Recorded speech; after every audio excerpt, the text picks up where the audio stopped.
Hi, എൻ്റെ പേര് മിശ്രിയ. എൻ്റെ സ്ഥലം എറണാകുളമാണ്. ഞാനൊരു ഡേർട്ട് റേസറാണ്. 1 ഇയർ ആയിട്ട് ഈ ഫീൽഡിലുണ്ട്.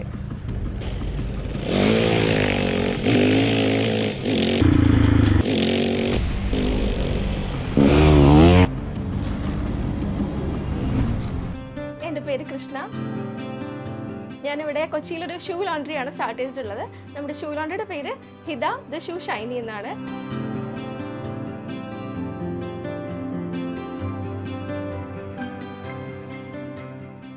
ഞാൻ ഈ ഫീൽഡ് ചൂസ് ചെയ്യാനുള്ള റീസൺ എന്ന് വെച്ച് കഴിഞ്ഞാൽ, ഞാനൊരു ചെറുപ്പം തൊട്ട് തന്നെ ബൈക്കൊക്കെ ഓടിക്കുമായിരുന്നു. അങ്ങനെ ട്രാവലിങ്ങും റൈഡും ഒക്കെ അത്യാവശ്യം ചെയ്തു തുടങ്ങിയ സമയത്ത് തന്നെ ഇതിലെന്തെങ്കിലും വെറൈറ്റി ആയിട്ട് ചെയ്യണമെന്നുള്ളൊരു താല്പര്യം നന്നായിട്ടുണ്ടായിരുന്നു. ആക്ച്വലി എൻ്റെ കയ്യിൽ ഒരുപാട് ഷൂ ഉണ്ട്. ഞാൻ ഒത്തിരി ഷൂ ലവറാണ്. I am more concerned about my shoes. അപ്പോൾ എനിക്ക് എപ്പോഴും ഷൂ നീറ്റാക്കി വെക്കണം. അങ്ങനെയാണ് ഞാനിവിടെ അന്വേഷിച്ചു ഷൂ ലോണ്ടറി ഉണ്ടോ. അങ്ങനെ അന്വേഷിച്ചപ്പോൾ ഷൂ ലോണ്ടറി എന്ന് പറഞ്ഞാൽ സംഭവമേ ഇവിടെ ഇല്ല. അപ്പോൾ ഒരു ബിസിനസ് എപ്പോഴെങ്കിലും സ്റ്റാർട്ട് ചെയ്യുവാണെങ്കിൽ തന്നെ ഷൂ ലോണ്ടറി ആണ് സ്റ്റാർട്ട് ചെയ്യണം എന്ന് ഒരു ഐഡിയ അന്നേ ഉണ്ടായിരുന്നു. ഇവിടെ കൊച്ചിയിൽ ഈ മൗണ്ട് വാലി ട്രാക്കിൽ ഒരു പ്രാവശ്യം റേസ് കാണാൻ വേണ്ടി വന്നപ്പോഴത്തേക്കും ഇത് കണ്ട് എനിക്ക് ഇഷ്ടപ്പെട്ട്, അങ്ങനെ എൻ്റെ ഫ്രണ്ട്സിനോട് ഞാൻ ജസ്റ്റ് ഒന്ന് പറഞ്ഞു എനിക്ക് താല്പര്യമുണ്ട് ഓടിക്കാൻ. അങ്ങനെ എൻ്റെ ഫ്രണ്ട്സാണ് എന്നെ ഇതിൻ്റെ തൊട്ട് ഇറക്കിയത്. അവരുടെ ബൈക്ക് തന്നു. അങ്ങനെ ആ ബൈക്കിൽ പ്രാക്ടീസ് ചെയ്തു. അങ്ങനെയാണ് ഞാൻ ഇതിലോട്ട് ഇറങ്ങിയത്. ലൈഫ് കുറച്ചൊരു സ്ട്രഗിളിൽ പോയിക്കൊണ്ടിരുന്നപ്പോഴാണ് ഞാൻ എൻ്റെ ഫ്രണ്ടിനെ കാണുന്നതും ഇങ്ങനൊരു ഷൂ ലോണ്ടറിനെ കുറിച്ച് ഞാൻ സജസ്റ്റ് ചെയ്ത് നമുക്കൊരു ബിസിനസ് സ്റ്റാർട്ട് ചെയ്യണം എന്നുള്ളൊരു തോട്ട് തന്നെ ഉണ്ടായത് അപ്പോഴാണ്. ഫ്രണ്ട്സാണ് ഏറ്റവും കൂടുതൽ എന്നെ സപ്പോർട്ട് ചെയ്തത്. പിന്നെ ഒരു ഗേൾ ആയതുകൊണ്ട് തന്നെ ഫാമിലിയിൽ നിന്നൊക്കെ അത്യാവശ്യം നല്ല രീതിയിൽ എതിർപ്പൊക്കെ ഉണ്ടായിരുന്നു. പിന്നെ പയ്യെ ഞാനായിട്ടത് മാറ്റിയെടുത്തതാണ്. പിന്നെ പ്രാക്ടീസിന് വരും. അപ്പം അത് നൈറ്റായിരിക്കും ചിലപ്പോൾ നമ്മൾ റേസൊക്കെ കഴിഞ്ഞ് തിരിച്ചെത്തുന്നതൊക്കെ. അതൊക്കെ വീട്ടിലൊക്കെ ആദ്യമേ ഭയങ്കര ബുദ്ധിമുട്ടായിരുന്നു. പിന്നെ അത്യാവശ്യം പോഡിയം ട്രോഫിയൊക്കെ കിട്ടി തുടങ്ങിയപ്പോഴത്തേക്കും വീട്ടിൽ നിന്ന് ആ ഒരു സപ്പോർട്ടൊക്കെ കിട്ടി തുടങ്ങി. ആക്ച്വലി ഈ ഒരു മേഖലയിലേക്ക് ഞാൻ വരുമ്പോൾ ഒത്തിരി തന്നെ സ്ട്രഗിൾസ് ഉണ്ടായിരുന്നു.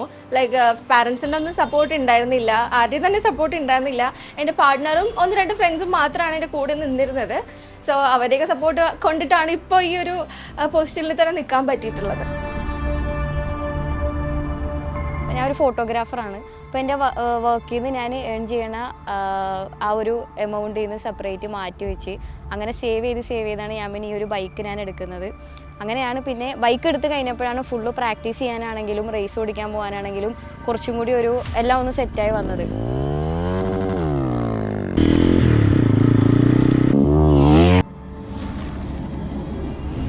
മെയിൻ പ്രശ്നം എന്ന് വെച്ച് കഴിഞ്ഞാൽ നമ്മളെ സ്റ്റാഫിങ്ങിൻ്റെ തന്നെ പ്രശ്നമായിരുന്നു. കാരണം നമുക്ക് ഇനഫ് ആയിട്ടുള്ള സ്റ്റാഫുകൾ ഇല്ലാതെ വരുമ്പോൾ ഉണ്ടാകുന്ന ഒരുപാട് പ്രശ്നങ്ങളുണ്ടായിരുന്നു. കാരണം ഒത്തിരിയേറെ ഷൂസ് നമ്മൾ കളക്ട് ചെയ്ത് വെച്ചിട്ട് എനിക്കത് കറക്റ്റ് ടൈമിൽ കൊടുക്കാൻ പറ്റാതെ കുറേ പ്രശ്നങ്ങൾ അങ്ങനെ ഉണ്ടായിട്ടുണ്ട്.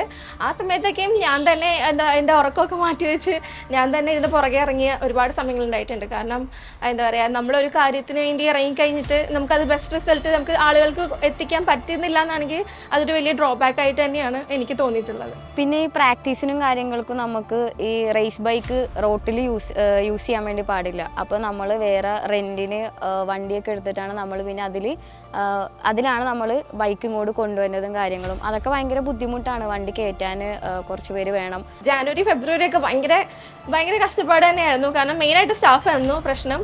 കാരണം ക്ലീൻ ചെയ്യാൻ ആളില്ലാത്തത് ഒരു വലിയ പ്രശ്നം തന്നെയാണ്. കാരണം എൻ്റെ ഹെൽത്തിൻ്റെ ഇഷ്യൂസ് ഒരുപാടുണ്ടായി.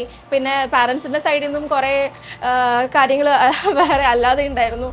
എല്ലാത്തിനും എന്താ പറയുക, ഞാനിങ്ങനെ സ്റ്റെപ്പ് ബൈ സ്റ്റെപ്പ് മറികടക്കുകയായിരുന്നു. മോർ ദാൻ ദാറ്റ് എന്താ പറയുക, എല്ലാത്തിനും എനിക്ക് കേട്ടിരിക്കാനും എൻ്റെ പാർട്ട്ണർ ഉണ്ടായി. കാരണം ഞാൻ ആളുടെ അടുത്ത് പറയുമ്പോൾ ഓക്കെ തനിക്ക് പറ്റും, ഇത്രയൊക്കെ വരെ ചെയ്തില്ലേ, ഇനിയും ചെയ്യാൻ പറ്റും എന്നുള്ളൊരു മോട്ടീവ് തന്നെയാണ് എന്നെ ഇവിടെ എത്തിച്ചത്. പിന്നെ ഞാൻ ഞാനൊരു വുമൺ എന്നുള്ള നിലയ്ക്ക് എന്താ പറയുക, ഒറ്റയ്ക്ക് കഷ്ടപ്പെടുന്നത് കൊണ്ടിട്ട് തന്നെ എല്ലാ വുമണിനോടും എനിക്കൊരു പ്രത്യേക കൺസേൺ ഉണ്ട്. ഞാനൊരു ഫോട്ടോഗ്രാഫറാണ്. അതല്ലാതെ തന്നെ പാഷനിൽ ഞാനൊരു ഡേർട്ട് റേസറാണ്. അപ്പം നമ്മൾ ചെയ്യേണ്ടതെന്ന് വെച്ച് കഴിഞ്ഞാൽ നമ്മൾ ഓരോ ഫീൽഡ് ചൂസ് ചെയ്യുമ്പോഴാണേലും നമുക്കത് അത്ര ആഗ്രഹിച്ച് അത്ര ഇഷ്ടപ്പെട്ട് നമ്മൾ ചൂസ് ചെയ്യുമ്പോഴത്തേക്കും അതിൽ ഒരുപാട് എതിർപ്പുകൾ വരും. ഫാമിലി ആയിക്കോട്ടെ, ഫ്രണ്ട്സ് ആയിക്കോട്ടെ, എല്ലായിടത്തു നിന്നും ഒരുപാട് എതിർപ്പുകൾ വരും. പക്ഷെ നമ്മൾ അതൊന്നും മൈൻഡ് ചെയ്യാണ്ട് നമ്മുടെ ലക്ഷ്യം എന്താണോ അതിലോട്ട് എത്താനുള്ള ഒരു ശ്രമമാണ് പിന്നെ നമുക്ക് വേണ്ടത്. നമ്മൾ അതിൽ കൂടെ നമ്മൾ മുന്നോട്ട് വരാൻ ശ്രമിക്കണം. എനിക്കിപ്പോൾ വരുന്ന ജനറേഷനോടും പറയാനുള്ളതെന്ന് വെച്ച് കഴിഞ്ഞാൽ നമ്മുടെ കയ്യിൽ എന്താണോ ഉള്ളത് അതിനകത്ത് നമ്മൾ എന്താ പറയുക 100% കോൺഫിഡൻസ് ആയിരിക്കണം എന്നുള്ളതാണ്. ഇപ്പം ഞാനൊരു ഷൂ ലോണ്ടറി സ്റ്റാർട്ട് ചെയ്തപ്പോൾ എനിക്ക് ഒട്ടും തന്നെ എന്താ പറയുക ഒരു സപ്പോർട്ടും ഉണ്ടായിരുന്നില്ല. ബട്ട് എൻ്റെ കോൺഫിഡൻസ് ആയിരുന്നു ഇവിടം വരെ എത്തിച്ചത്. നമുക്ക് ഒരു ഇൻറ്റ്യൂഷൻ ഉണ്ടെങ്കിൽ നമ്മളത് നല്ല രീതിയിൽ ആളുകളിലേക്ക് എത്തിക്കുക എന്നുള്ളതാണ്.